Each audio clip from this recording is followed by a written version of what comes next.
그 집, 네 시누이가 오갈 데 없길래 내가 쓰라고 줬다.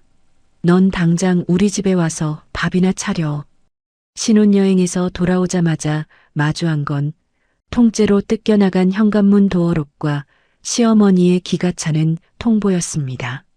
신혼집에 상의 한마디 없이 시누이를 밀어넣고 저를 식모로 부리려던 완벽한 수작. 옆에서 안절부절 못하는 남편놈의 얼굴을 보니 이미 다 짜고 친 고스톱이더군요. 저는 헛웃음을 삼키며 가장 싸늘한 목소리로 대답했죠. 네, 경찰에 신고부터 하고 갈게요. 잠시 후 수갑찬 딸의 모습에 하얗게 개거품을 물고 쓰러진 시어머니에게 날린 제 인생 최고의 사이다 반격, 그날의 통쾌한 이야기를 들려드릴게요. 구독과 좋아요 꾹 눌러주시면 여러분의 하루에 행복만 가득하길 기도드리겠습니다. 안녕하세요. 저는 39, 남들이 들으면 신혼여행 다녀오자마자 파혼을 했다며 혀를 끌끌 찰지 몰라도 제 인생에서 가장 기가 막힌 탈출극을 완성한 신혜수라고 해요. 제 인생에서 가장 잘한 일 하나를 꼽으라면 단 1초의 망설임도 없이 그 남자와 사실혼 관계를 완벽하게 박살내버린 일이라고 자신 있게 말할 수 있는데요. 사람들은 5년이나 만난 정이 아깝지 않냐고 묻지만 저는 그 5년의 시간을 시궁창에 던져버리고 제 진짜 인생을 되찾은 그날을 매일 축하하며 살고 있거든요. 저와 그 남자는 무려 5년이라는 긴 시간 동안 철저하게 비밀 연애를 했죠. 양가 부모님께는 교제 사실조차 숨긴 채 우리끼리만 조용히 사랑을 키워왔어요.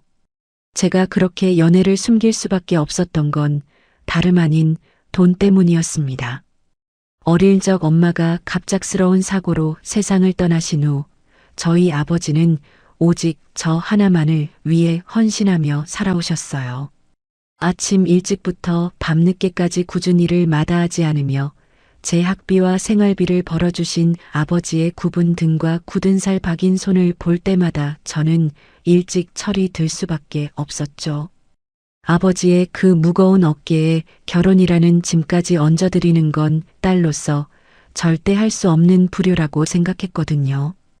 모아둔 돈은 턱없이 부족하고 당장 결혼 이야기를 꺼내면 아버지가 또 무리해서 쌈짓돈을 털어주실 게 뻔했기에 저는 선뜻 입을 떼지 못하고 혼자 소가리만 해야 했죠.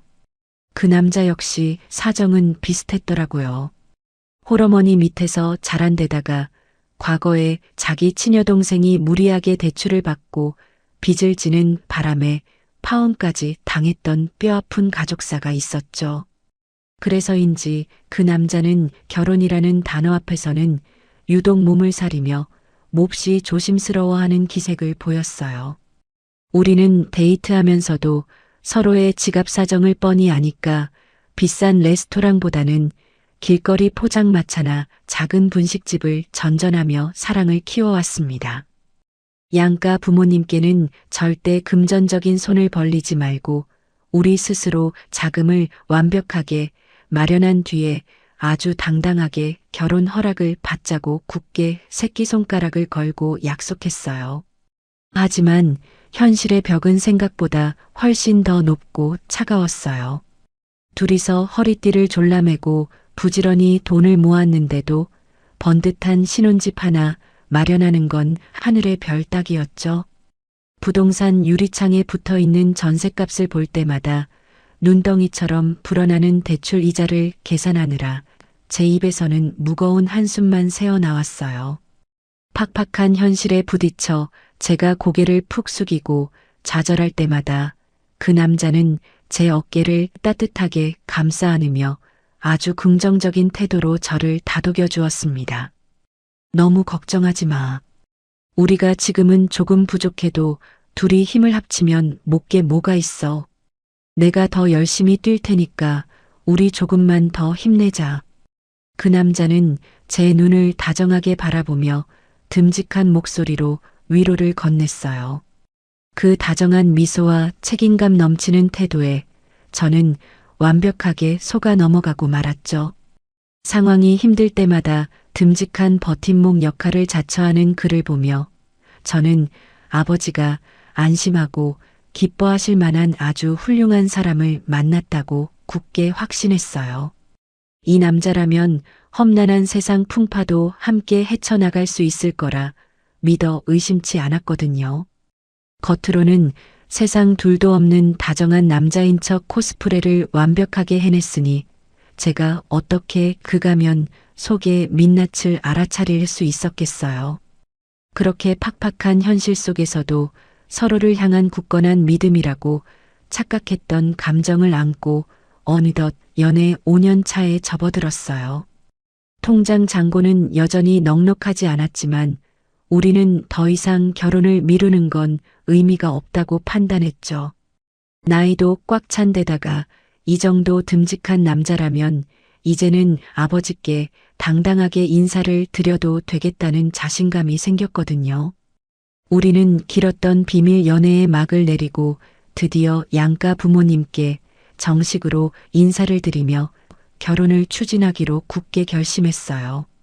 결심을 굳히고 아버지께 결혼 이야기를 꺼내던 날 저녁을 저는 아직도 생생하게 기억해요. 식탁 위에 아버지가 좋아하시는 된장찌개를 올려놓고 맞은편에 앉아 숟가락만 달달 만지작거리고 있었거든요. 어떻게 입을 떼야 할지 몰라 눈치만 살피는 저를 보시더니 아버지가 먼저 숟가락을 내려놓으시며 깊은 한숨을 내쉬셨죠. 만나는 놈 있지? 꽤 오래된 것 같은데 언제까지 애비 눈을 속일 작정이냐? 그 말씀에 저는 들고 있던 숟가락을 하마터면 바닥에 떨어뜨릴 뻔했어요. 아버지는 제가 처음 그 사람과 데이트를 시작하고 밤늦게 들어오던 그 시절부터 이미 모든 것을 눈치채고 계셨던 거예요. 팍팍한 살림살이에 혹여나 아버지께 짐이 될까봐 그 긴 시간 동안 입을 꾹 다물고 있었던 제 속마음을 아버지는 누구보다 훤히 들여다보고 계셨죠. 오히려 넉넉하게 뒷바라지해 주지 못해 딸이 사랑하는 사람조차 마음 편히 소개하지 못했다며 굵은 주름이 팬 얼굴로 미안함을 내비치시는데 제 가슴이 갈기갈기 찢어지는 것 같았습니다. 저는 아버지 손을 덥석 잡고 절대 그런 게 아니라며 손사래를 쳤지만 아버지의 눈가에 맺힌 물기를 보며 저도 모르게 눈물을 왈칵 쏟고 말았죠. 그날 이후 아버지는 두 팔을 걷어붙이고 제 든든한 지원군을 자처하고 나서셨어요.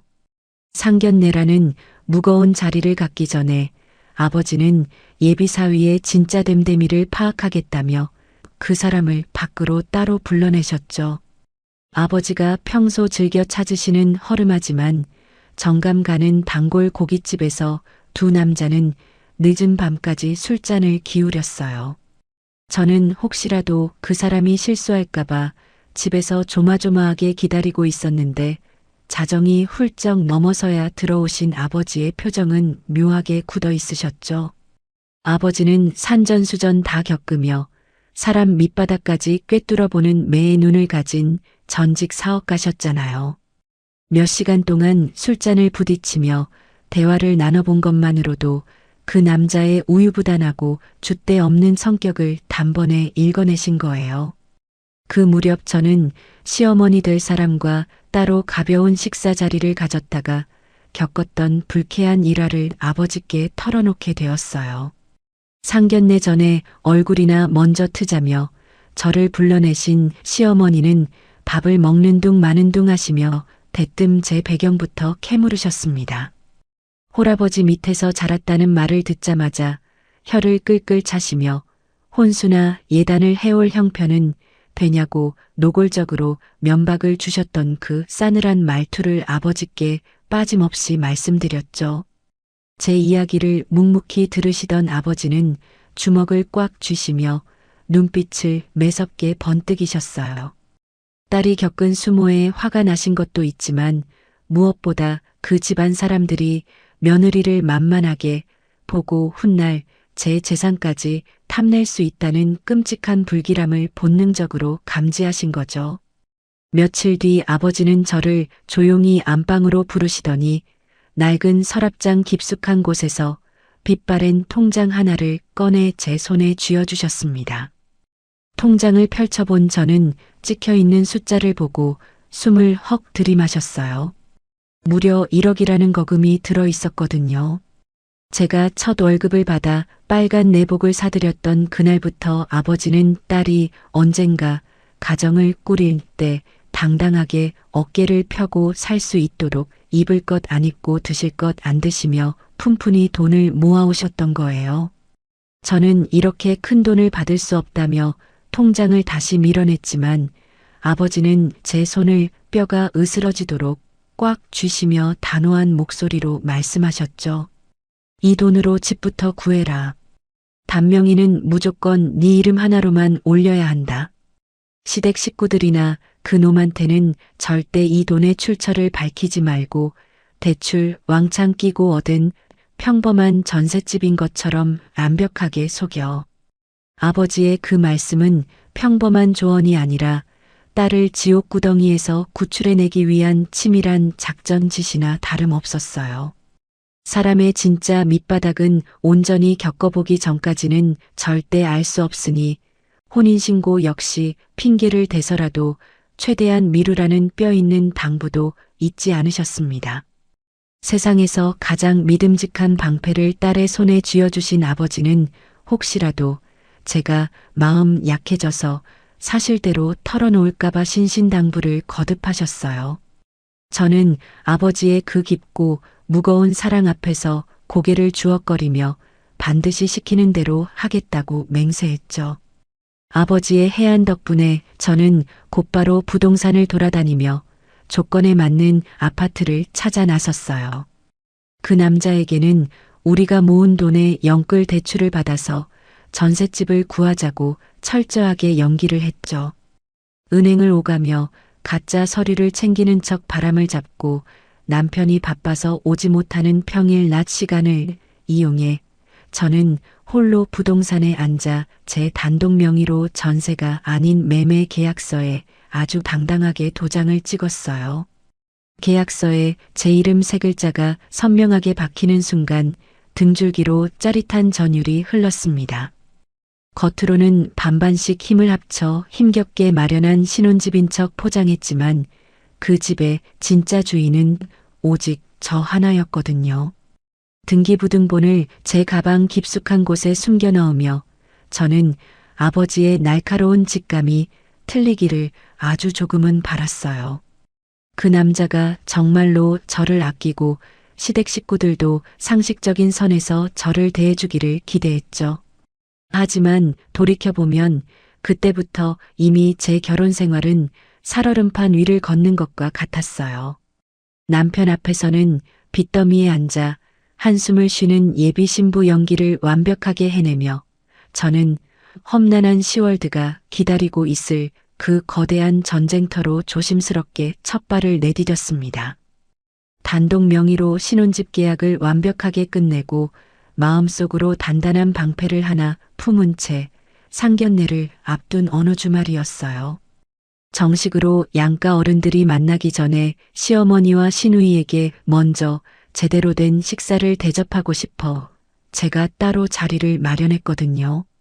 평소에는 비싸서 쳐다보지도 못하던 시내 최고급 한정식 집에 프라이빗 룸을 예약하고 혹시라도 흠잡힐 곳이 있을까봐 며칠 전부터 식당과 분위기를 꼼꼼하게 점검했어요. 약속 시간이 다가오자 저는 단정하게 빗어넘긴 머리와 새로 산 정장 옷매무새를 가다듬으며 긴장된 마음으로 룸문 앞을 서성거렸죠. 아버지가 뒤에서 든든하게 받쳐주고 계시니 저 역시 우리가 모은 돈으로 당당하게 결혼하겠다는 떳떳한 마음가짐을 안고 그들을 기다렸습니다. 약속 시간이 20분이나 훌쩍 지나서야 복도 끝에서 구두 굽소리가 요란하게 울리더라고요. 문이 열리고 시어머니와 시누이가 들어서는데 두 사람 모두 약속이라도 한 듯 머리부터 발끝까지 명품 로고가 번쩍이는 옷과 가방으로 치장하고 있었어요. 시어머니는 방 안에 들어서자마자 저에게 반갑다는 인사 한마디 건네지 않고 날카로운 눈초리로 방구석구석을 훑어보시더라고요. 방이 왜 이렇게 답답하냐?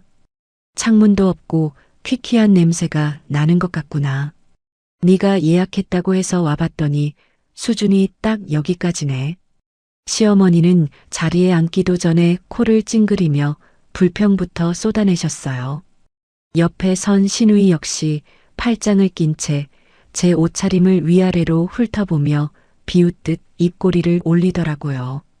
저는 속으로 뜨거운 것이 울컥 치솟았지만 억지로 입가에 미소를 지어 보이며 두 사람을 상석으로 안내했어요. 자리에 앉자마자 저는 시종일관 싹싹한 태도로 남편과 제가 그동안 어떻게 돈을 모았고 양가 부모님께 손 벌리지 않고 우리 힘으로 떳떳하게 결혼을 준비하겠다는 포부를 아주 조심스럽게 밝혔습니다. 제 딴에는 자립심 강한 예비 며느리로서 칭찬받을 줄 알고 꺼낸 이야기였거든요. 하지만 제 말이 채 끝나기도 전에 시어머니는 탁자 위에 놓인 물수건을 거칠게 집어던지며 차가운 콧방귀를 뀌셨어요. 너희 힘으로 결혼을 해? 기가 막혀서 원. 넌 호래비 밑에서 자랐다면서 무슨 돈이 있다고 그렇게 큰 소리냐? 혹시 네 친정엄이 죽을 때 나온 사망보험금이나 숨겨둔 재산이라도 챙겨둔 게 있니? 순간 제 귀를 의심했어요. 돌아가신 어머니를 입에 올리는 것도 모자라 사망보험금이라는 단어를 그토록 천박하게 내뱉는 시어머니의 얼굴을 보며 저는 숨이 턱 막히더라고요. 핏기가 싹 가신 얼굴로 굳어있는 저를 보며 시어머니는 아랑곳하지 않고 목소리를 한껏 더 높이셨습니다. 왜 대답을 못해? 뭐 숨겨둔 돈이라도 있어야 우리 집안에 발을 들릴 거 아니냐? 네 친척 중에는 의사나 변호사같이 돈 잘 버는 사람 없니? 결혼식 때 축의금 통 크게 낼 만한 번듯한 친척 하나쯤은 있어야 우리 체면이 설 거 아니야. 대놓고 남의 돈을 밝히는 그 노골적인 탐욕에 저는 헛웃음조차 나오지 않았어요.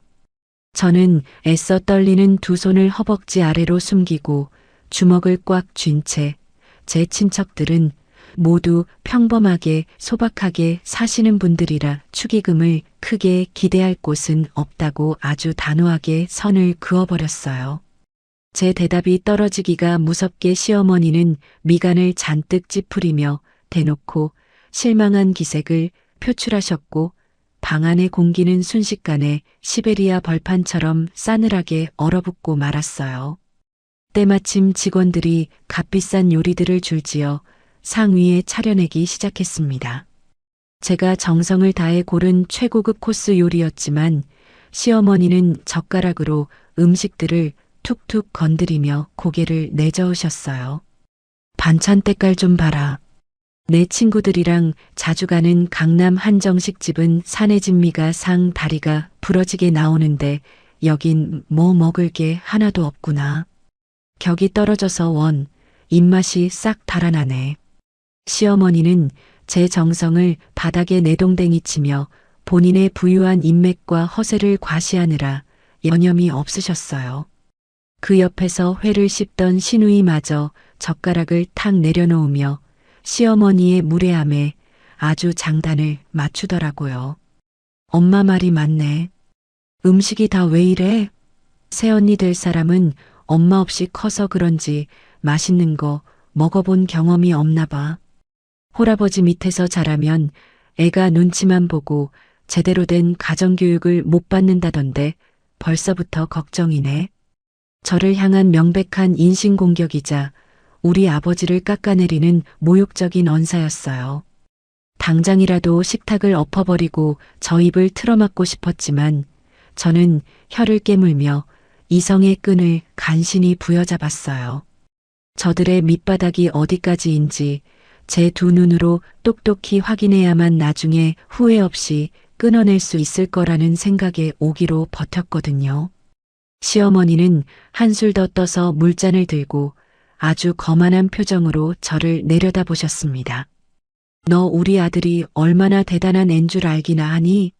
내 부잣집 친구 딸이 우리 아들 좋다고 밤낮으로 매달리면서 지 애비 건물까지 주겠다고 난리를 쳤어. 넌 그저 운 좋게 우리 아들 발목 잡은 거니까 평생 내 아들 받들고 쥐 죽은 듯이 엎드려 살아라. 확인조차 되지 않은 삼류 드라마 같은 일화를 들먹이며 예비 며느리의 길을 꺾으려는 그 얄팍한 수작을 보며 저는 그저 속으로 코웃음을 쳤습니다. 며느리의 배경과 재산만 끊임없이 계산기 두드리듯 재단하려는 시댁 식구들의 태도에 저는 적잖은 충격을 받았고 그동안 그 남자를 믿었던 제 자신에게 깊은 실망감을 느꼈어요.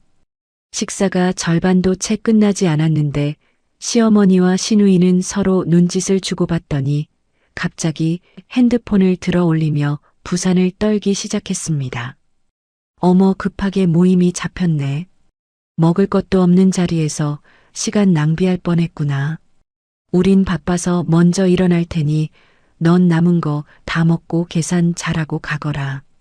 시어머니는 가방을 획 낚아채듯 집어들고는 뒤도 돌아보지 않고 룸 밖으로 나가버렸어요.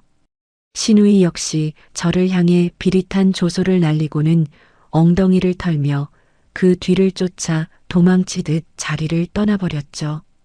덩그러니 남겨진 넓은 방 안에서 저는 식어버린 음식들을 차가운 눈으로 내려다보며 한참을 꼼짝 않고 앉아 있었어요.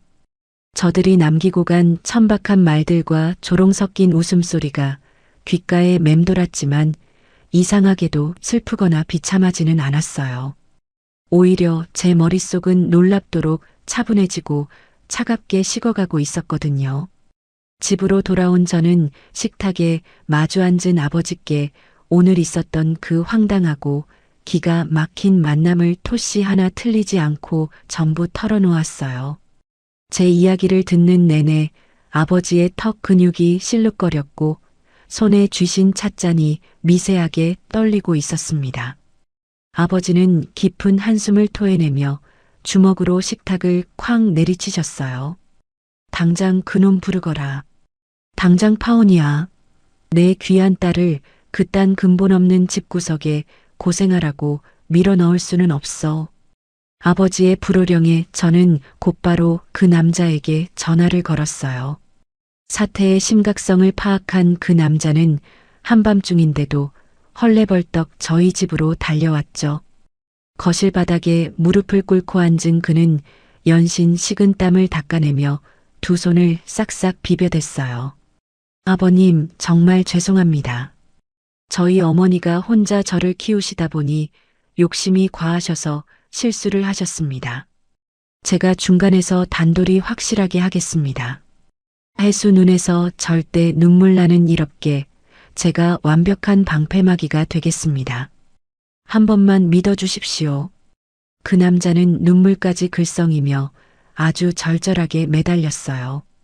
아버지는 바닥에 엎드린 그 남자를 매서운 눈으로 한참을 내려다보시더니 얼음장처럼 차갑고 묵직한 목소리로 경고하셨죠. 내 말 똑똑히 듣게.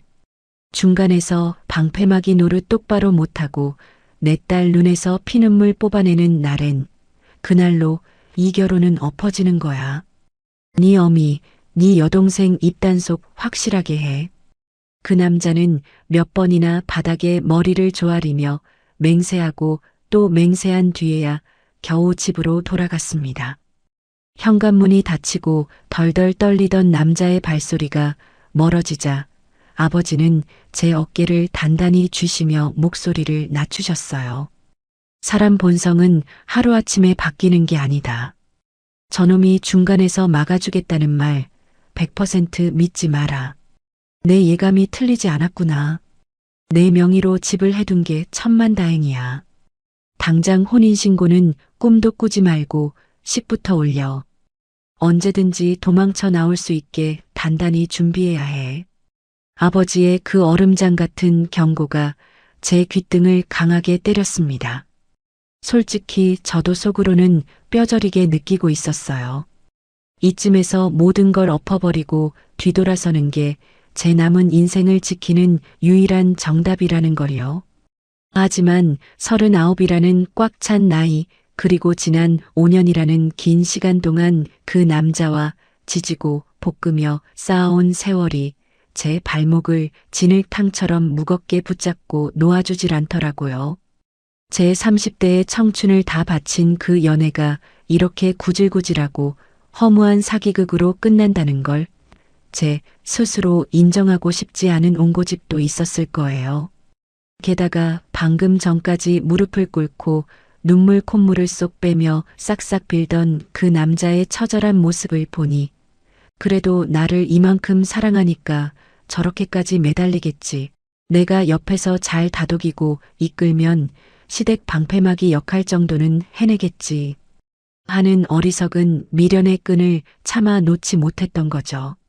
하지만 시댁 식구들의 진짜 시커먼 민낯을 두 눈으로 똑똑히 확인하고 위기 상황에서 그저 눈앞의 상황만 모면하기 바빴던 남자의 얄팍한 눈물을 보고 나니 아버지가 신혼집을 제 단독 명의로 해두도록 쐐기를 박으신 그 결정이 얼마나 위대하고 완벽한 신의 한 수였는지 온몸으로 깨닫게 되었는데요.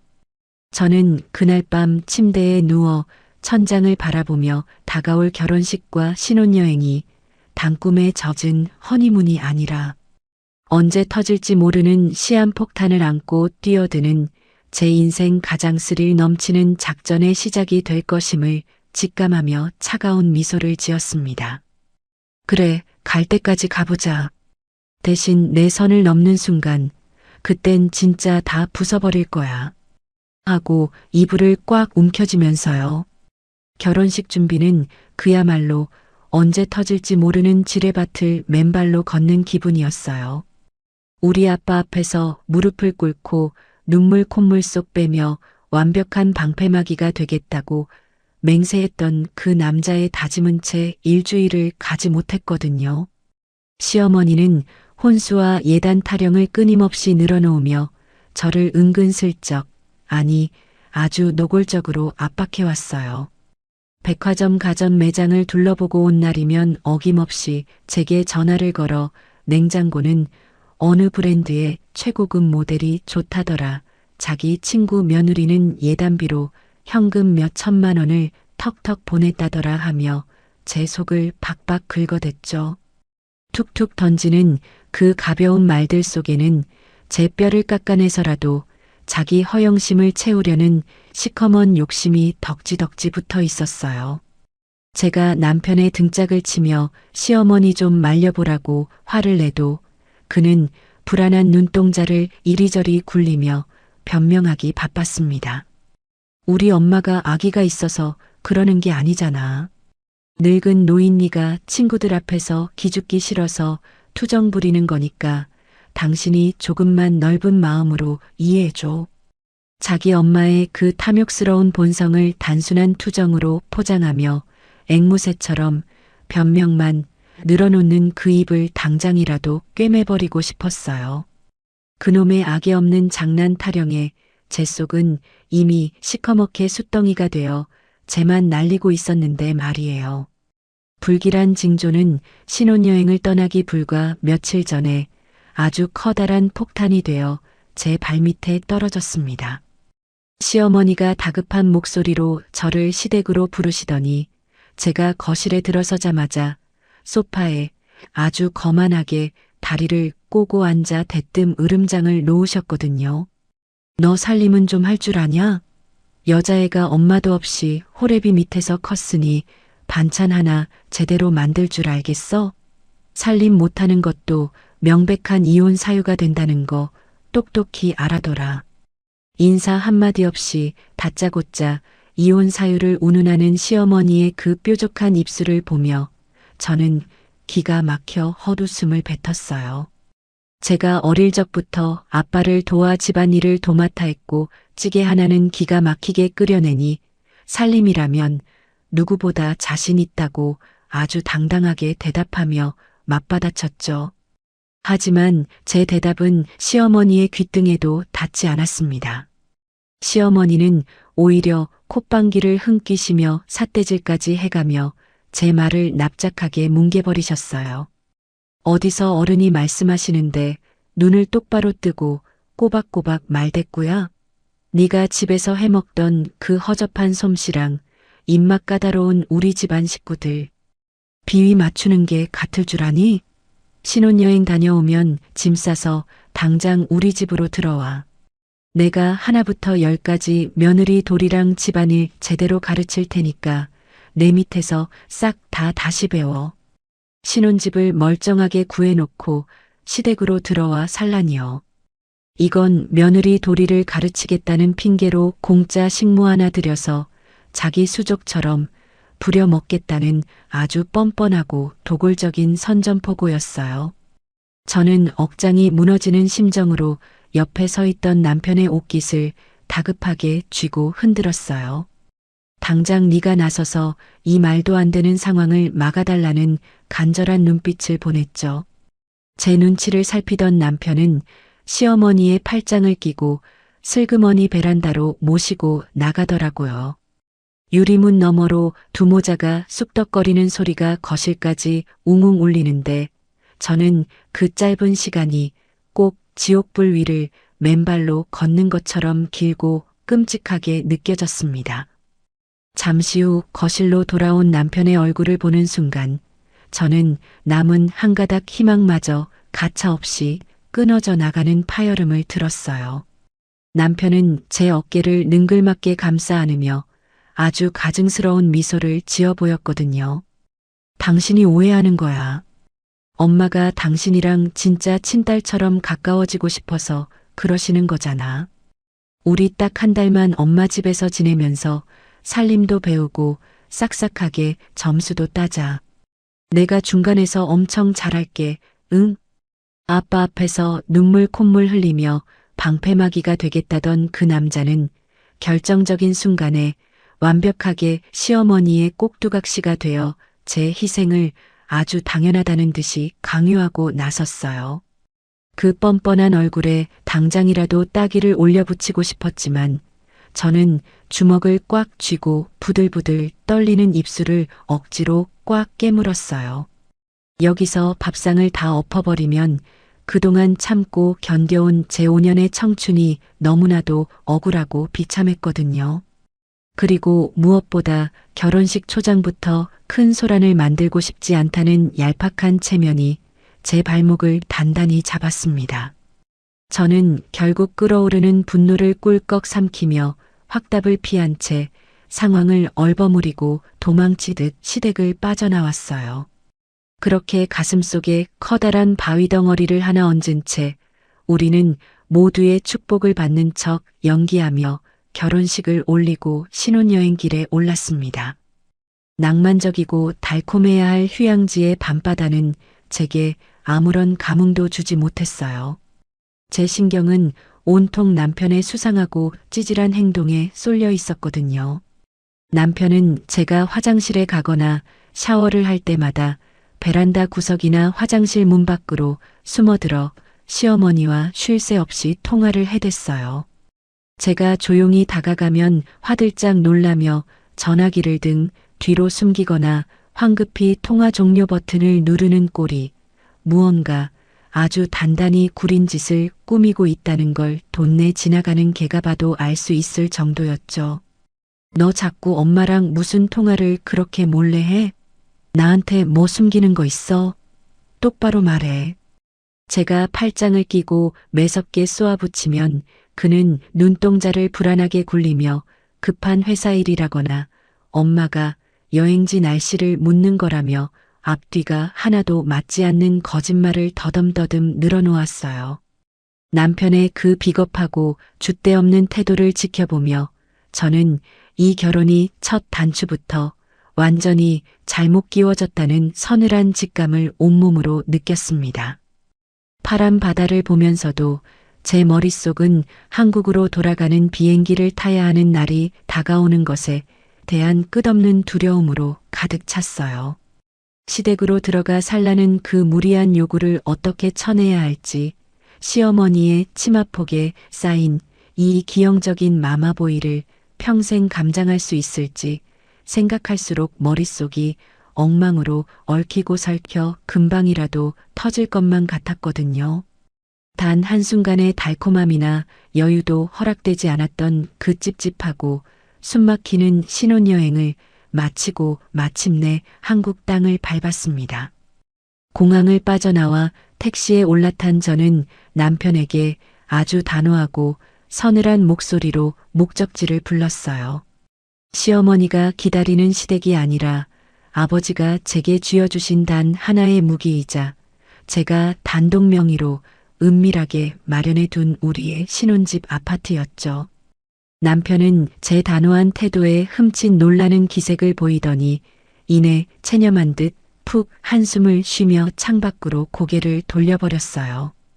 캐리어를 질질 끌고 아파트 현관문 앞으로 걸어가 도어록 덮개를 위로 올려 비밀번호를 누르려는 찰나 서늘하고 낯선 금속의 느낌에 고개를 갸우뚱하며 번호판을 쳐다보는데 제 눈앞에 있는 건 제가 직접 골라서 달았던 그 검은색 무광 도어록이 아니었어요. 은색 테두리가 번쩍거리는 비닐 포장도 채 뜯지 않은 완전한 새 기계가 제 집 현관문에 떡하니 매달려 있었거든요. 저는 혹시 피곤해서 층수를 잘못 찾아왔나 싶어 복도 벽에 붙은 호수 팻말을 2번, 3번 눈을 비벼가며 다시 확인했지만 분명히 제 명의로 된 우리 집이 맞았습니다. 당황한 제가 떨리는 손가락으로 원래 비밀번호를 꾹꾹 눌러보았지만 경박한 오류음만 복도에 삐빅거리며 메아리칠 뿐 굳게 닫힌 철문은 꿈쩍도 하지 않았어요. 등줄기를 타고 차가운 식은땀이 쫙 흐르면서 낭만이라고는 하나도 없었던 신혼여행지에서 며칠 내내 느꼈던 그 불길한 징조가 거대한 해일이 되어 제 머리 위로 덮쳐오는 것을 느꼈습니다. 누군가 제가 집을 비운 사이 무단으로 침입해 현관문 열쇠를 통째로 뜯어고쳤다는 끔찍한 사실에 손발이 얼음장처럼 차가워졌거든요. 제가 멍하니 굳어있는 사이 옆에 서 있던 남편의 행동은 제 의심에 완벽한 확신을 불어넣어 주었어요. 평소 같으면 우리 집에 도둑이 들었다며 펄쩍 뛰고 난리를 쳐야 할 사람이 오히려 눈동자를 사방으로 굴리며 제 시선을 필사적으로 피하고 있었거든요. 콧등에 맺힌 땀방울을 연신 소매로 닦아내며 헛기침을 해대는 그 어설픈 연기를 보며 저는 이 기가 막힌 상황의 배후에 저 남자가 아주 깊숙하게 관여하고 있다는 것을 단번에 알아차렸습니다. 이거 도대체 무슨 일이야? 모르는 사람이 무단으로 도어록을 바꿨잖아. 당장 경찰에 신고할 거니까 비켜. 제가 이성을 잃고 차갑게 쏘아붙이며 핸드폰을 꺼내들어 112를 누르려 하자 사색이 된 남편이 거칠게 제 손목을 낚아채며 앞을 가로막아섰어요. 남편의 두 눈은 잔뜩 겁을 집어먹고 흔들리면서도 제가 들고 있는 핸드폰을 빼앗으려 안간힘을 쓰며 변명을 늘어놓기 시작했죠. 혜수야, 진정해.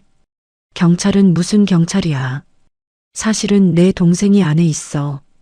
동생이 사업 망하고 오갈 데가 없어서 당분간만 우리 집에서 지내기로 했거든.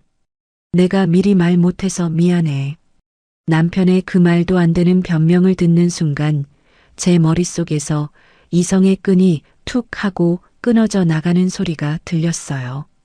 주인이 신혼여행을 간 빈집에 상의 한마디 없이 시누이가 몰래 쳐들어와 현관문 도어로까지 자기 마음대로 뜯어고쳤다는 그 오만방자한 만행에 저는 경악을 금치 못했습니다.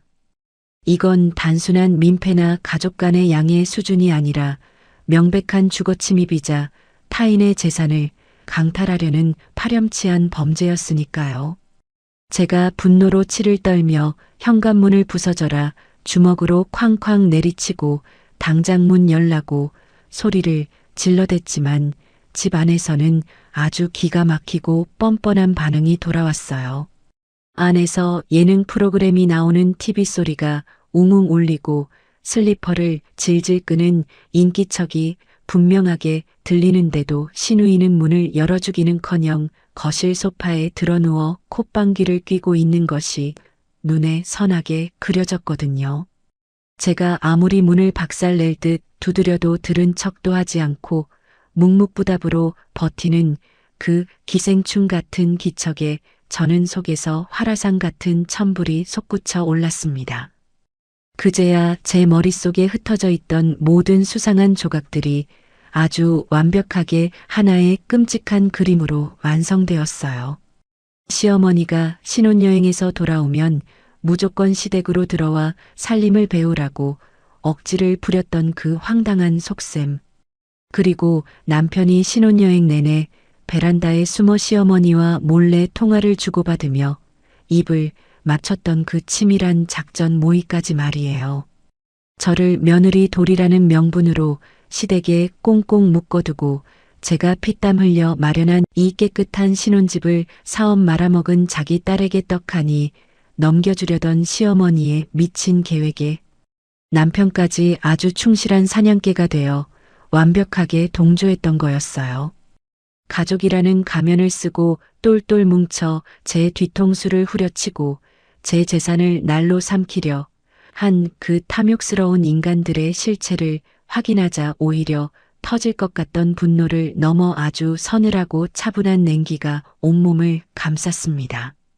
이 아파트가 제 명의라는 사실을 꿈에도 모른 채 오빠 집을 차지했다고 승리감에 도취해 있을 저 하나무인 신우이를 어떻게 현관문 밖으로 질질 끌어낼지 아주 구체적이고 합법적인 참교육 방법들이 머릿속에 차례대로 떠오르기 시작했어요.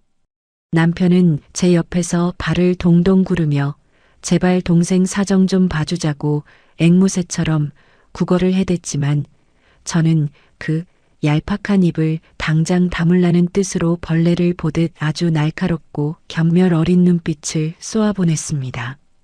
제가 이대로 소화기라도 가져와 문을 박살내고서라도 저 안으로 쳐들어가겠다고 마음먹고 주먹을 꽉 쥐는 바로 그 순간이었어요.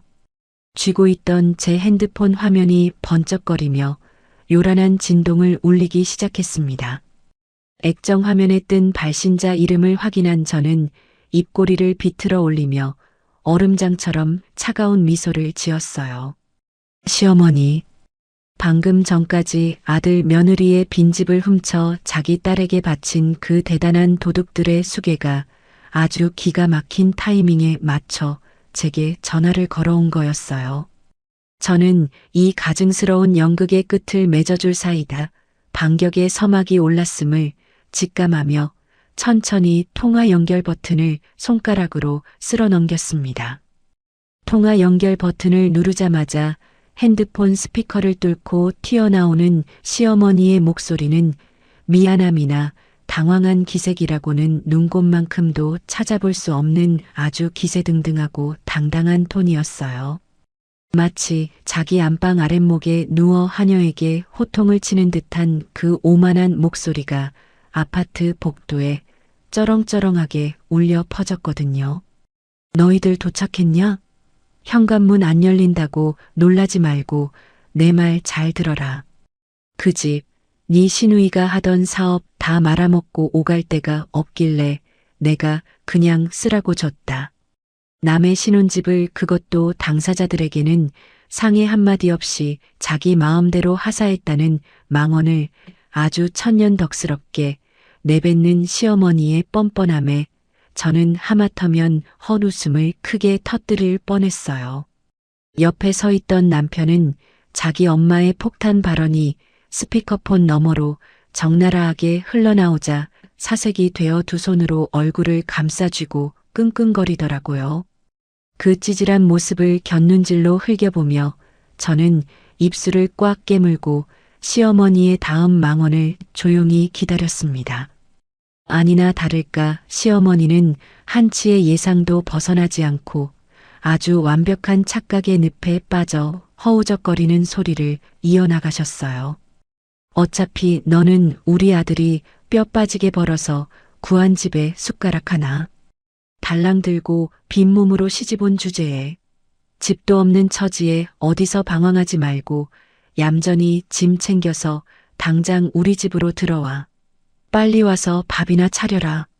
아들 집인 줄 굳게 믿고 있는 그 완벽한 착각 속에 빠져서 그 집이 오롯이 제 돈으로, 제 단독 명의로 계약된 아파트라는 사실은 꿈에도 모르는 그 무식하고 탐욕스러운 밑바닥을 마주하니 화라산처럼 끓어오르던 제 분노가 오히려 차갑게 얼어붙으며 이성이 무섭도록 날카로워지는 것을 느꼈습니다.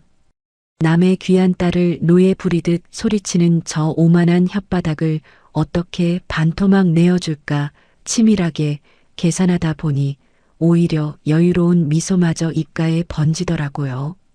저는 잔뜩 겁먹은 표정으로 저를 말리려는 남편의 손을 차갑게 쳐내고 핸드폰을 입 가까이 가져다 댔습니다.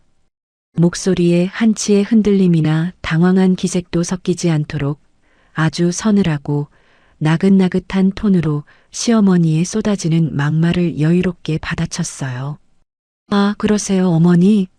우리 불쌍한 신우가 오갈 데가 없어서 남의 집에 무단으로 들어갔군요.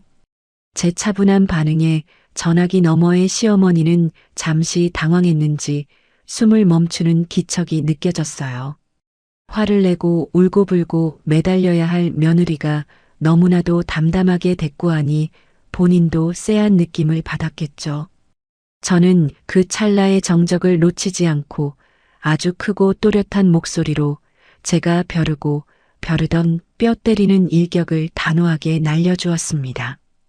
네, 어머니 뜻은 아주 잘 알겠어요.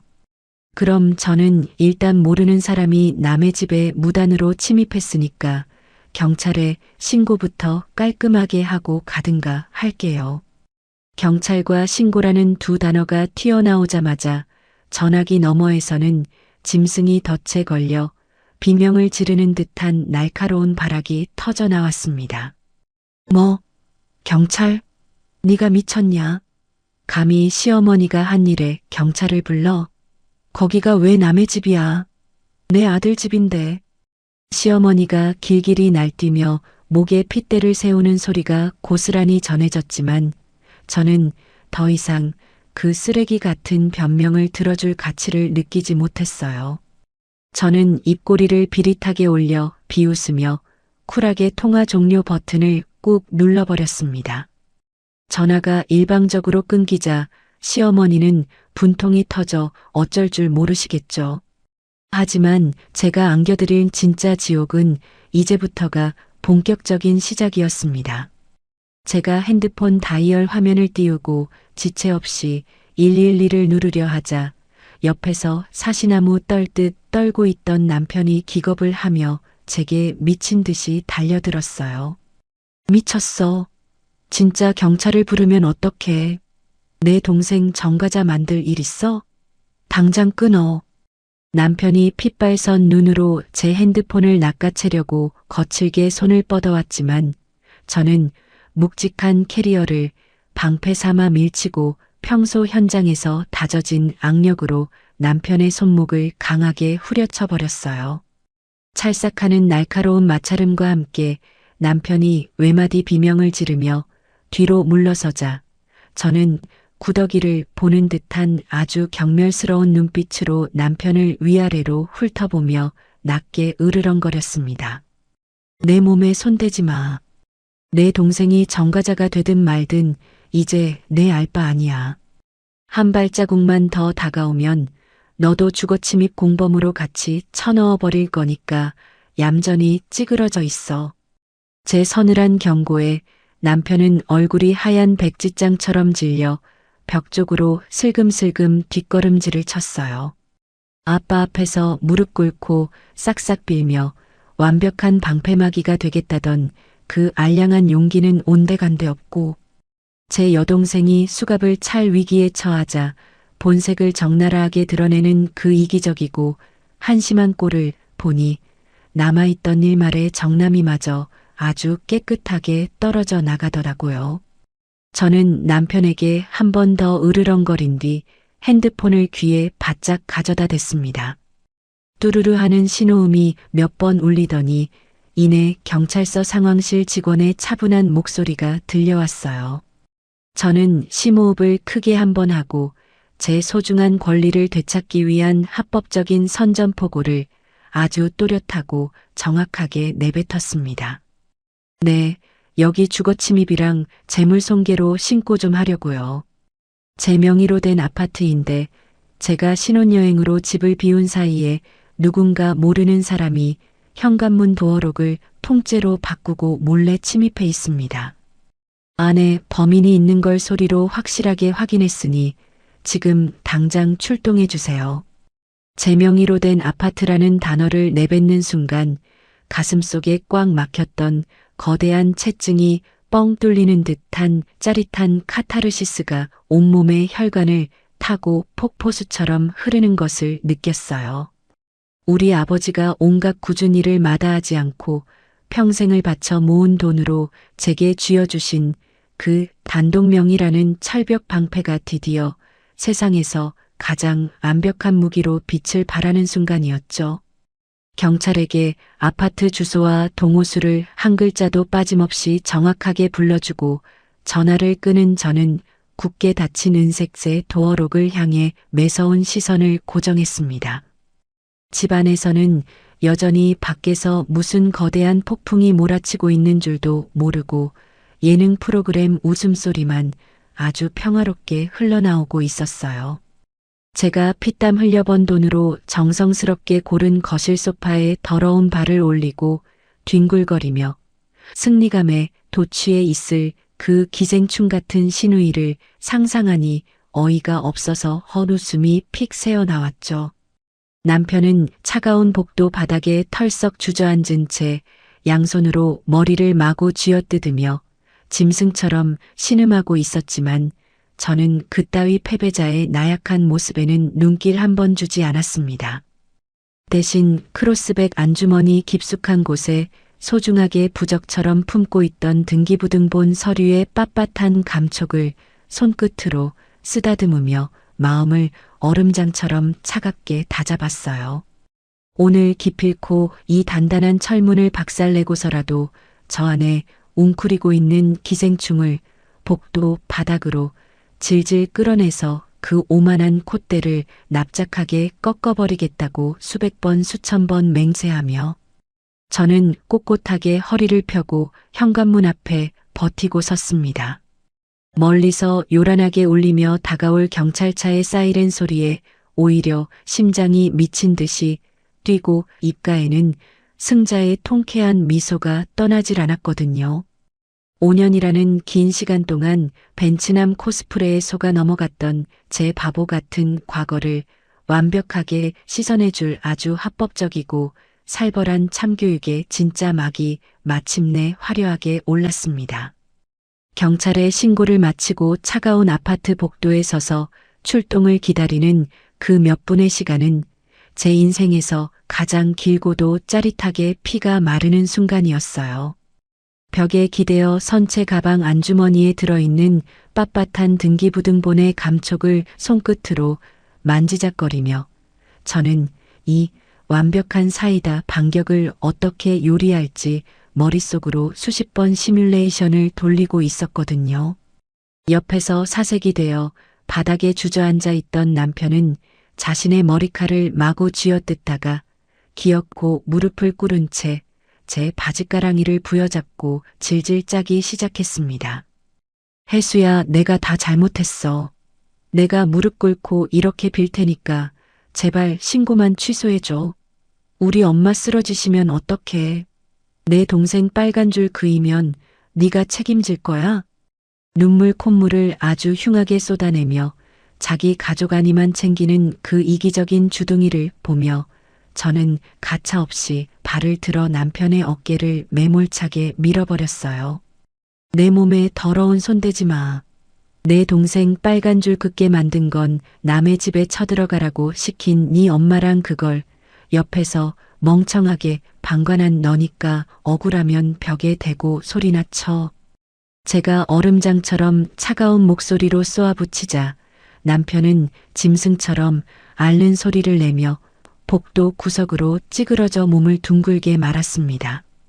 그 알량하고 찌질한 모습을 내려다보며 헛웃음을 치는 바로 그 순간 엘리베이터 문이 경쾌한 알림음을 내며 열리고 제복을 입은 건장한 경찰관 2명이 다급한 발걸음으로 복도를 걸어 들어왔어요. 신고를 받고 신속하게 출동한 경찰들을 보자마자 저는 등을 꼿꼿하게 펴고 아주 당당하고 차분한 걸음으로 다가가 인사를 건넸습니다. 제가 신고한 집주인입니다. 신혼여행을 다녀온 사이에 모르는 사람이 제 현관문 도어록을 완전히 박살내고 새 기계로 교체한 뒤 무단으로 침입해 있는 상태예요. 안에서 분명히 인기척을 확인했으니 당장 문을 열고 저 범죄자를 체포해 주세요. 제가 또렷한 목소리로 상황을 설명하자 경찰관들은 심각한 표정으로 굳게 닫힌 은색 도어록과 바닥에 주저앉아 있는 남편을 번갈아 쳐다보며 신분증과 집주인임을 증명할 서류를 요구했어요. 저는 기다렸다는 듯이 가방에서 제 주민등록증과 아버지의 선고안이 빛을 발하는 바로 그 절대 방패 단독명의 등기부등본을 꺼내어 경찰관의 손에 아주 당당하게 쥐어주었습니다.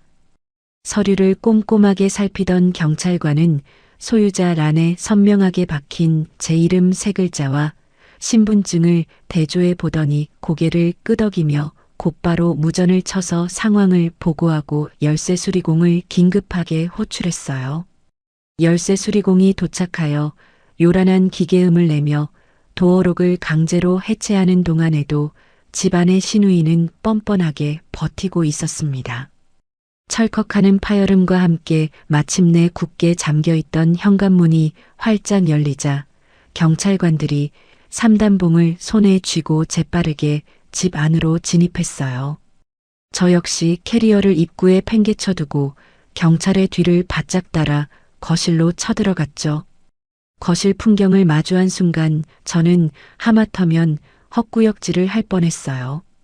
제가 피땀 흘려번 돈으로 장만한 크림색 가죽 소파 위에는 시누이가 추리닝 바지 차림으로 대자로 누워 과자 부스러기를 질질 흘리며 태평하게 텔레비전을 시청하고 있었거든요. 현관문이 부서지는 소리에 놀라 몸을 일으키던 시누이는 제복을 입은 경찰관들과 그 뒤에 팔짱을 끼고 서서 자신을 서늘하게 노려보는 저를 발견하고는 눈을 파랗게 치켜뜨며 앙칼지게 소리를 지르기 시작했습니다. 당신들 뭐야? 남의 집에 왜 함부로 허락도 없이 쳐들어와? 오빠, 새언니, 이거 당장 안 쫓아내고 뭐 하는 거야? 시누이는 상황 파악을 전혀 하지 못한 채 오히려 자기가 집주인이라도 되는 양 방방 뛰며 적반하장으로 역정을 냈어요. 하지만 경찰관들은 그따위 억지에는 눈도 깜짝하지 않고 시누이의 팔을 강하게 낚아채며 미란다 원칙을 아주 빠르고 건조하게 읊어 내려갔습니다. 당신을 타인 소유의 주거지에 무단으로 침입하고 재물을 손괴한 현행범으로 체포합니다. 변호사를 선임할 수 있고 진술을 거부할 권리가 있습니다. 차가운 수갑이 찰칵 소리를 내며 손목에 채워지자 그제야 사태의 심각성을 깨달은 시누이는 얼굴이 흙깃으로 변해 짐승처럼 비명을 질러대기 시작했어요. 이거나 내가 왜 체포를 당해? 여기 우리 오빠 집이야. 우리 엄마가 나보고 여기서 살라고 했단 말이야. 오빠, 빨리 이 사람들한테 오빠 집이라고 말 좀 해봐. 발버둥 치는 시누이의 처절한 외침에도 복도 구석에 숨어있던 남편은 차마 집 안으로 들어오지도 못한 채 고개만 푹 숙이고 몸을 바들바들 떨고만 있었습니다. 오빠 집이라는 환상에 단단히 빠져있던 시누이는 제 단독명이라는 충격적인 진실을 꿈에도 상상하지 못하고 경찰관들에게 질질 끌려 현관문 밖으로 무참하게 패대기 쳐졌어요. 맨발로 복도 바닥에 나뒹굴며 눈물 콧물을 흘리는 시누이의 꼴을 저는 아주 여유롭고 통쾌한 미소를 지으며 구경했습니다. 바로 그때였어요. 며느리를 기선 제압하고 쫓아내겠다며 득의양양하게 택시를 집어타고 달려온 시어머니가 엘리베이터에서 내리자마자 이 난장판을 목격하고는 기함하며 달려들었습니다. 명품 가방을 바닥에 내동댕이 치고 수갑을 찬 채 울부짖는 자기 딸을 끌어안으며 시어머니는 경찰관들을 향해 미친 듯이 주먹을 휘두르며 악을 썼거든요. 아이고 내 새끼, 당신들 미쳤어? 왜 죄 없는 내 딸한테 수갑을 채우고 난리야. 이 집 우리 아들이 뼈 빠지게 돈 벌어서 산 우리 아들 집인데 내 딸이 오빠 집에 있는 게 무슨 죄라고 이래. 시어머니는 눈이 뒤집혀 저를 손가락으로 삿대질하며 온갖 입에 담지 못할 욕설을 퍼붓기 시작했어요. 제가 남편을 꼬드겨 시누이를 모함했다며 악다구니를 쓰는 시어머니를 향해 저는 한 발자국 앞으로 다가가 아주 꼿꼿한 자세로 내려다보았습니다. 제가 입을 열기도 전에 제 뒤에 서 있던 경찰관이 헛기침을 크게 한 번 하더니 시어머니의 귓구멍에 아주 정확하고 묵직한 팩타 폭탄을 꽂아 넣어 주었어요. 아주머니 착각 단단히 하셨나 본데 이 집은 아드님 소유가 아니라 여기 계신 신혜수 씨 단독 명의로 된 부동산입니다. 아드님은 지분 한 푼 없는 남이나 다름없고 저분은 명백히 신혜수 씨의 집에 허락 없이 도어록을 부수고 침입한 범죄자입니다. 공무집행 방해로 같이 연행되기 싫으시면 당장 뒤로 물러나세요. 단독 명의, 지분 한 푼 없는 남. 그 두 단어를 듣는 순간 시어머니의 얼굴에서 핏기가 싹 가시며 입이 떡 벌어졌습니다. 아들 집인 줄 굳게 믿고 빈몸으로 온 며느리라며 저를 내쫓으려 했던 그 완벽하고 오만한 계획이 산산조각 나고 자신의 귀한 딸은 졸지에 정가자가 되어 수갑을 차고 있는 기막힌 상황. 시어머니의 눈동자가 갈 곳을 잃고 미친 듯이 흔들리기 시작했어요. 제가 콧방귀를 뀌며 시어머니의 귓가에 몸을 숙여 아주 나긋나긋하게 속삭여 주었거든요. 어머님 빈몸으로 남의 집에 기어들어와서 숟가락 얹으려던 기생충은 제가 아니라 어머님 귀한 따님이셨네요. 아들 집인 줄 알고 남의 집에 인심 쓰셨으니 그 죗값은 경찰서 가서 아주 톡톡히 치르시길 바랄게요. 제 비아냥거림에 충격과 수치심을 견디지 못한 시어머니는 컥컥거리며 숨을 몰아쉬더니 그 자리에서 뒷목을 꽉 잡았습니다. 눈이 허옇게 뒤집히고 입가에 하얀 개거품을 뽀글뽀글 물더니 그대로 복도 바닥에 쿵 소리를 내며 통나무처럼 쓰러져 기절해버렸어요. 시누이는 쓰러진 엄마를 부둥켜 안고 오열했고 숨어있던 남편이 그제야 기어나와 엄마를 흔들어 깨우며 아수라장을 만들었습니다. 출동한 경찰관이 황급히 무전기로 119 구급차를 부르는 동안 저는 팔짱을 낀 채 그 한심하고 비참하게 몰락한 새 식구의 꼴을 얼음장처럼 차가운 눈으로 내려다보기만 했어요. 잠시 후 요란한 사이렌 소리와 함께 구급대원들이 들것을 끌고 올라와 개거품을 문 시어머니를 싣고 내려갔고 수갑을 찬 시누이 역시 경찰관들에게 양팔을 붙잡힌 채 순찰차로 끌려 내려갔습니다. 복도에 덩그러니 남겨진 남편은 혼이 나간 사람처럼 벽에 기대어 멍하니 허공만 바라보고 있더라고요.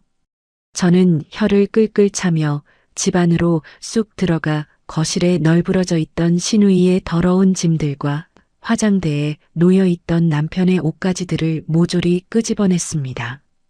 커다란 쓰레기 봉투를 쫙 펼쳐서 그들의 흔적을 아주 자비 없이 처박아 버렸죠.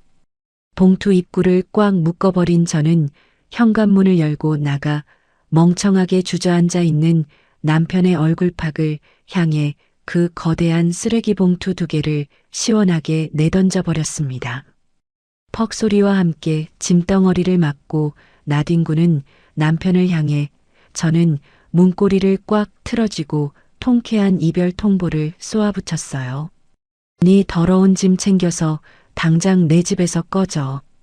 이혼 서류는 내일 아침 일찍 변호사 통해서 내 직장으로 보내놓을 테니까 도장이나 얌전히 찍을 준비해. 한 번만 더 내 눈앞에 얼쩡거리면 너도 네 동생 옆방으로 쳐넣어 버릴 거야.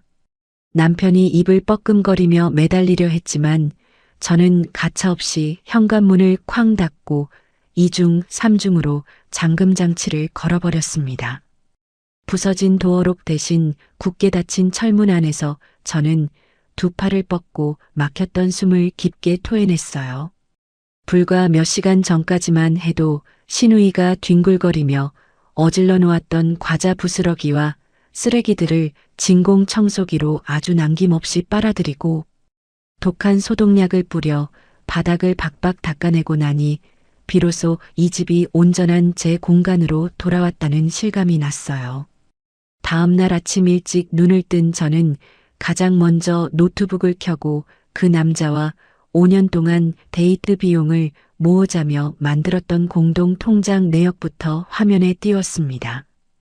혼인신고를 늦출하며 제 인생의 완벽한 퇴로를 열어주신 아버지의 그 해안 덕분에 저는 복잡하고 질이 멸렬한 이혼 소송이나 재산분할 같은 진흙탕 싸움에 발을 담글 필요가 전혀 없었어요. 그저 서류상 동거조차 하지 않은 아주 깨끗한 남남이었으니 제가 할 일이라고는 얽혀있는 금전적인 꼬리표를 가위로 싹둑 잘라내는 것뿐이었죠. 저는 계산기를 두드려 공동통장에 남아있던 알량한 잔액을 정확하게 반으로 가르고 단 1원의 오차도 없이 그 남자의 계좌로 이체 버튼을 눌러버렸습니다. 입금자명에는 구질구질하게 연락하지 말라는 단호한 경고 문구를 적어넣고 그 인간들과 엮일 수 있는 모든 금전적 핑계와 연결고리를 아주 완벽하고 영구적으로 차단해버렸어요. 혹시라도 남겨진 먼지 같은 미련이 있을까봐 집안 구석구석을 뒤져 그 남자가 쓰던 낡은 넥타이, 핀 하나까지 모조리 긁어모아 착불 퀵서비스로 시댁 주소를 향해 미련 없이 던져버렸습니다. 제가 그렇게 제 인생의 오점을 아주 깨끗하게 소독하고 있는 동안 경찰서 유치장 차가운 바닥에 갇힌 신우이와 충격으로 뒷목을 잡고 응급실 병상에 누워있는 시어머니는 그제야 사태의 심각성을 뼈저리게 파악한 모양이더라고요. 오후가 되자 제 핸드폰 화면에 모르는 번호가 쉴 새 없이 번쩍거리며 요란한 진동을 울려댔습니다. 뻔한 수작인 줄 알면서도 제가 통화 연결 버튼을 누르자 수화기 너머로 잔뜩 쉬어버린 그 남자의 다급하고 처절한 목소리가 들려왔어요. 혜수야, 내가 진짜 면목이 없는데 우리 엄마 쓰러져서 병원비도 없고 내 동생은 유치장에서 숨도 못 쉬고 있어. 제발 합의금 조금만 깎아주면 안 될까? 내가 평생 네 종노릇하면서 은혜 갚을 테니까 한 번만 살려줘. 아빠 앞에서 무릎을 꿇었을 때처럼 또다시 알량한 눈물 연기를 시전하며 바짓가랑이를 잡고 늘어지는 그 비굴한 목소리를 들으니 저는 오히려 헛웃음이 비릿하게 새어나왔습니다. 합의금 깎아달라는 소리 할 거면 당장 끊어. 네 동생 정가자 돼서 교도소 들어가는 꼴 보기 싫으면 내가 부른 금액 단 1원도 애누리 없이 오늘 자정까지 입금해. 안 그러면 내일 바로 민사소송까지 추가로 들어가서 너희 집구석 밑바닥까지 다 털어버릴 거니까 알아서 해.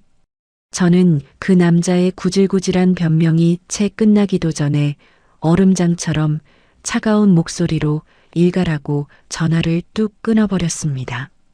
5년 동안 저를 감쪽같이 속이고 제 등골을 빼먹으려 했던 그 악랄한 죄바탕을 생각하면 제가 청구한 합의금은 오히려 헐값이나 다름없었거든요.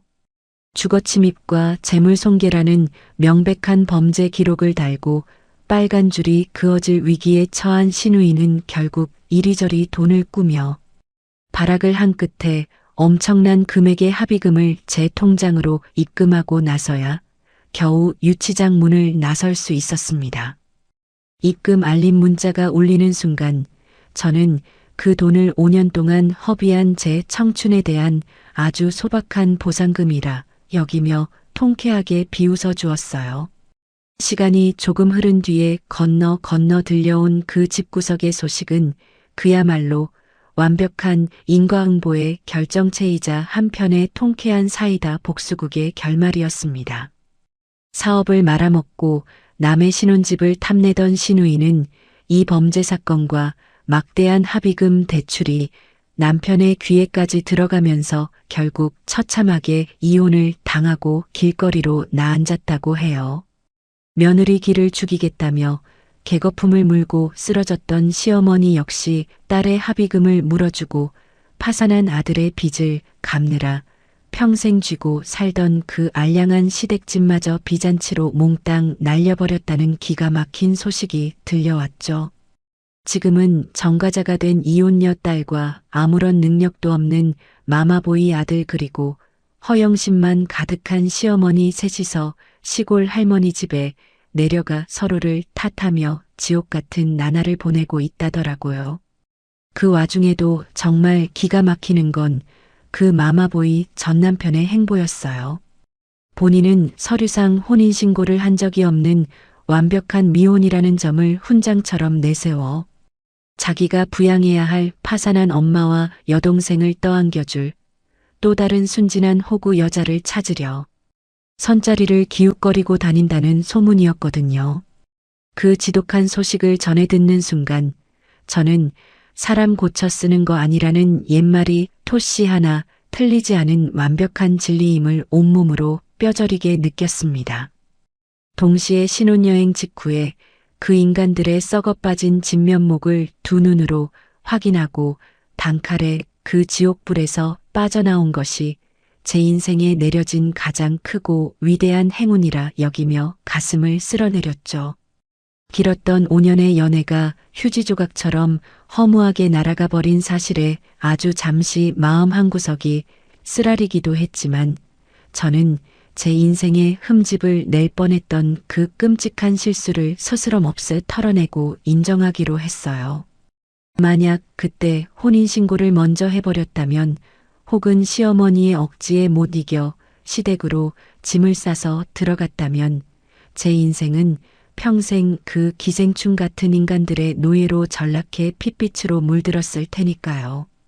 딸이 지옥으로 걸어 들어가는 것을 막기 위해 상견례 전부터 예리한 통찰력으로 모든 것을 꿰뚫어 보시고 제 손에 단독명이라는 절대적인 무기를 쥐어주신 우리 아버지의 그 깊고 무한한 사랑에 저는 매일 아침 눈을 뜰 때마다 깊은 감사의 기도를 올립니다. 이제 시댁 식구들의 더러운 발자국을 깨끗하게 지워버린 그 단독명의 아파트는 제게 아주 쏠쏠하고 달콤한 월세를 가져다주는 든든한 효자 노릇을 하고 있어요. 저는 그 집을 신혼부부에게 월세로 내어주고 저는 다시 아버지가 계신 따뜻하고 포근한 친정집으로 돌아와 예전처럼 씩씩하고 당당하게 제 진짜 인생을 마음껏 즐기고 있습니다. 주말이면 아버지와 함께 등산을 가고 저녁이면 마주 앉아 시원한 맥주잔을 부딪히며 그 기막혔던 시월드 탈출기를 안주 삼아 호탕하게 웃어넘기곤 하죠. 여러분, 때로는 도망치는 것이 지는 것이 아니라 나를 지키는 가장 위대한 승리가 될 때도 있습니다. 앞으로 제 인생에 어떤 파도가 밀려올지 모르지만 든든한 아버지와 저 자신을 향한 굳건한 믿음이 있으니 저는 언제나처럼 바다를 가르며 씩씩하게 헤엄쳐 나갈 겁니다. 세상의 모든 부당한 굴레 속에서 망설이고 계실 분들에게 제 이야기가 꽉 막힌 속을 뻥 뚫어주는 시원한 탄산수가 되었기를 바라며 저 신의 수에 파란만장하고 통쾌한 탈출기는 여기서 아주 멋지게 막을 내리겠습니다. 오늘 들려드린 혜수님의 사연, 다들 어떻게 들으셨나요? 5년이라는 긴 시간 동안 굳게 믿었던 사람에게 뒤통수를 맞았을 때 그 배신감과 허탈함은 감히 말로 다 표현할 수 없었을 겁니다. 하지만 위기의 순간에 빛을 발한 친정아버지의 지혜로운 성구안, 그리고 망설임 없이 쓰레기 같은 인연을 끊어낸 혜수님의 결단력 덕분에 10년 묵은 채증이 싹 내려가는 통쾌한 사이다 결말을 맞이할 수 있었습니다. 때로는 미련 없이 돌아서는 것이 실패가 아니라 내 인생을 지키고 더 큰 행복을 쟁취하는 가장 위대한 용기라는 걸 다시 한번 깨닫게 해주네요. 인생의 큰 액땜을 시원하게 끝낸 혜수님이 앞으로는 자신을 누구보다 사랑해주는 따뜻한 아버지와 함께 웃음 가득한 꽃길만 걸으시기를 진심으로 바라봅니다. 오늘도 끝까지 함께 해주셔서 감사합니다. 감사합니다.